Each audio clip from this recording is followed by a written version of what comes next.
Hello game fans and welcome to another interview at Game Anglia. Now I'm going to be speaking to Ben Tristem, and he is world renowned for his courses on Udemy, and he is here as a speaker to help the students that have visited today how they can better themselves, how they can start a career in game development and so much more. So first of all, one of the most interesting things whilst I was researching was you're a part-time fireman at one point. So how does one go from a part-time fireman to one of the best-selling course leaders on Udemy? So that was one of the crazy things I did over the years. And there was a theme to my life. I wanted to be an astronaut. I couldn't when I found out medically and for various other reasons I couldn't around the age of like 19, lost my identity somewhat and tried all sorts of other things from airline pilot to stuntman to fireman, as you mentioned. And I tried all these things. I introspected as I saw myself go up the learning curve, and then as soon as the learning curve steadied off, I would leave and do something else, and then leave and do something else, and leave. And it turns out I was addicted to learning. So the flip side of learning is teaching. So the way I went from fireman to game instructor is by crafting a role that suits me, which is as a teacher, so that I have to keep learning, keep fueling that, but benefit others in the process. Oh, okay, so you have a number of courses on Udemy. So which one is the best-selling course, and why do you think it's so popular? The Unity course is the best-selling, although the Unreal course does just about as well these days. I think it's popular because it's in demand. It's accessible to beginners, and then we make sure that when beginners join us, they stay on board. They can follow the journey. So that kind of it's accessible. My next question then. So how do you keep the courses relevant? Because obviously with Unity and Unreal is ever changing. How do you keep it up to date and relevant? Well, actually, we don't. We don't keep the classic Unity course has been the same for a 2 or 3 years now, and the point is that we focus on the fundamentals. Okay. So rather than chasing how the tool is changing, we're focused on looking below that. We're teaching you using the tool, giving people what they want, but we are focusing on what's going on below the surface. So what's going on below the surface doesn't change as time goes on. Okay, excellent. And I remember whilst I was sort of researching all of your background and history, I came across one of your talks in, was it Belgium? Berlin, yeah. Berlin, sorry. And it was all about the learning journey. And I was wondering if you could elaborate more on your theory of the learning journey. Well, what I talked about there was it's not my framework, but the idea that you start off not knowing that you can't do something, unconsciously incompetent. Then you see someone riding a bike, now you're consciously incompetent, you know you can't do it.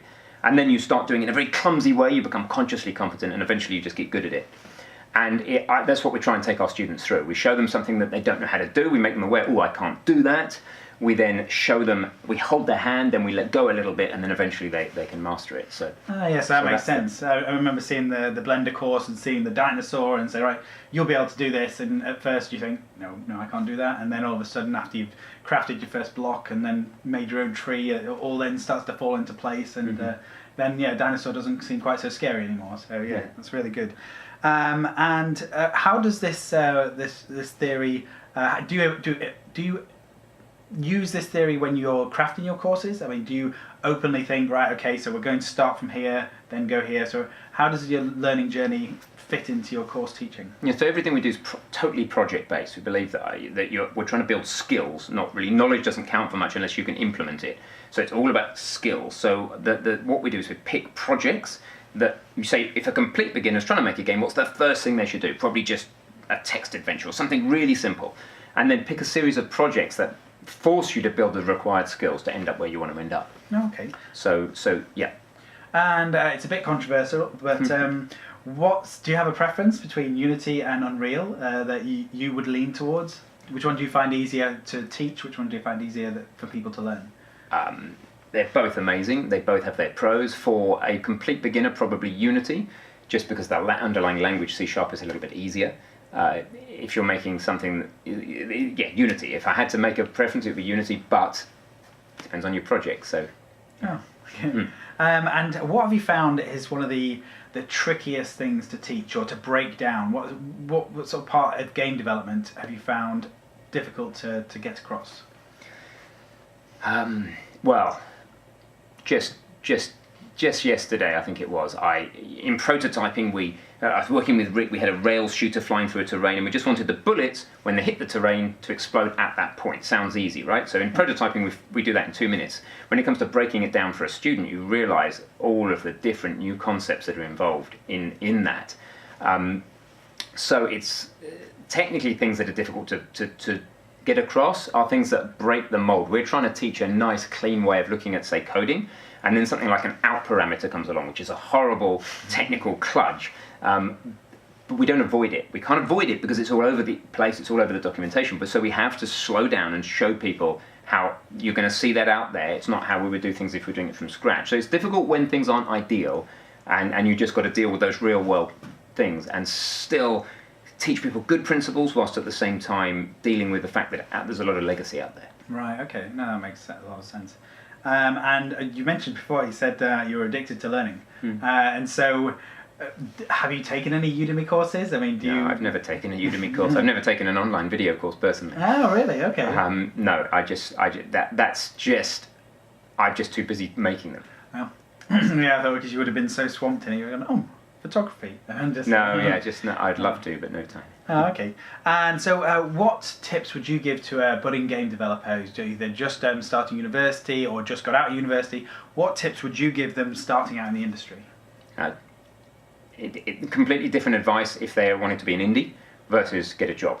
So if they want to be an indie, make games. Just keep moving forward, make games.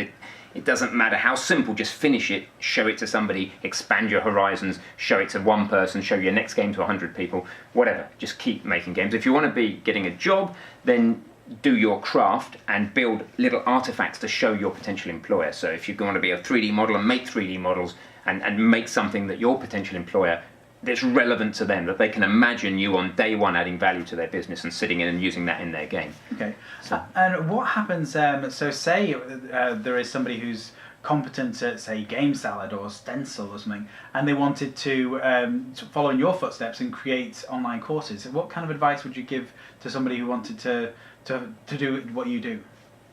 You really got to get yourself in the beginner's perspective somehow, and if you already know something, it can be pretty hard to do that. So at least team up with somebody else who doesn't know it, and immediately every video you produce, make sure they're reviewing it as a complete beginner and giving you immediate and candid feedback about whether they can follow what you're saying. Oh, that's good. Because if you already know your topic, you have the curse of the expert. So. Oh, okay, that makes sense. And so are you working on any new courses at the moment? Is there anything on the horizon for VR or AR or any other engines? Yeah, always working on new courses. So yes, next year I think is the bottom line. I think if we delve into AR, it's most likely to be AR kit to start with, because I'm really impressed with the both the capability of the Apple hardware right now and also the simplicity of that API. So, and you know, good quality AR hardware is expensive right now, but Apple owners are crazy and they don't mind spending a lot of money on phones. Like I've got one under that piece of paper.